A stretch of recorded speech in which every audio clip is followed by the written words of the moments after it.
எங்க அப்பா தான் நாகராஜ், இவங்க குடும்பம் தான் காரணம். நாகராஜ் இவங்க தான், அவங்க குடும்பமே அப்படிதாங்க பண்றாங்க. யாராவது இருக்கீங்களா? வாங்கடா அவனாது மண்டே உடச்சாங்க சார். மண்டே உடச்சிட்டு போறானே, அவனை கேட்க மாட்டேங்கண்ணே. Monday உடச்சாங்க sir.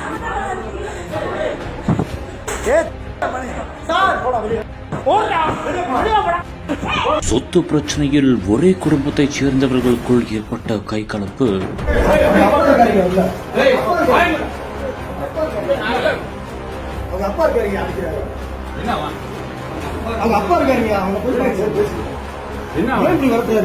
மாறி மாறி தாக்கியதில் ஒருவரின் தலையில் ஏற்பட்ட பலத்த காயம். காயத்தோடு மருத்துவமனைக்கு வந்த பரபரப்பு காட்சிகள். ஆனந்த் ஒரு சுகமான உள்ளாடை.